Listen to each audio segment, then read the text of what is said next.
हातकणंगले येथील चर्चित अत्याचार प्रकरणाच्या तपासात गंभीर त्रुटी झाल्याचा आरोप करत सकल मराठा समाज व सकल हिंदू समाजाच्या वतीने सोमवारी पत्रकार परिषद घेण्यात आली। या प्रकरणात पोलिसांनी महत्त्वाच्या पुराव्यांकडे दुर्लक्ष केल्याने आरोपींना फायदा होण्याची शक्यता निर्माण झाल्याचा दावा करण्यात आला।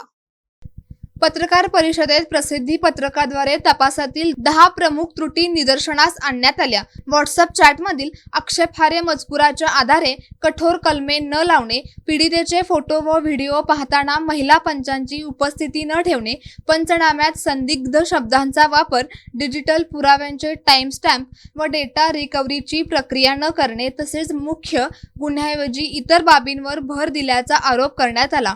याशिवाय आरोपींची ओळख परेड न घेणे, नातेवाईकांच्या जबाबातील महत्त्वाच्या बाबींची नोंद न करणे, कॉल डिटेल रेकॉर्ड CDR व कथित कटाचा तपास न करणे तसेच धार्मिक भावना दुखावल्याचे कलम वगळण्यासाठी न्यायालयात अर्ज करण्यात आल्याने तपासाच्या निष्पक्षतेवर प्रश्नचिन्ह उपस्थित झाल्याचेही सांगण्यात आले। या प्रकरणात आरोपींवर मोक्का कायद्याअंतर्गत कारवाई करावी, भारतीय नागरिक सुरक्षा संहितेतील तरतुदीनुसार पूरक दोषारोपपत्र दाखल करावे, विशेष सरकारी वकील नेमून फास्ट ट्रॅक न्यायालयात खटला चालवावा आणि तपासात हलगर्जीपणा करणाऱ्या संबंधित अधिकाऱ्यांना निलंबित करून चौकशी करावी अशी मागणी करण्यात आली। मागण्यांकडे दुर्लक्ष झाल्यास सकल मराठा समाज व सकल हिंदू समाज राज्यभर तीव्र आंदोलन छेडेल असा इशाराही पत्रकार परिषदेत देण्यात आला।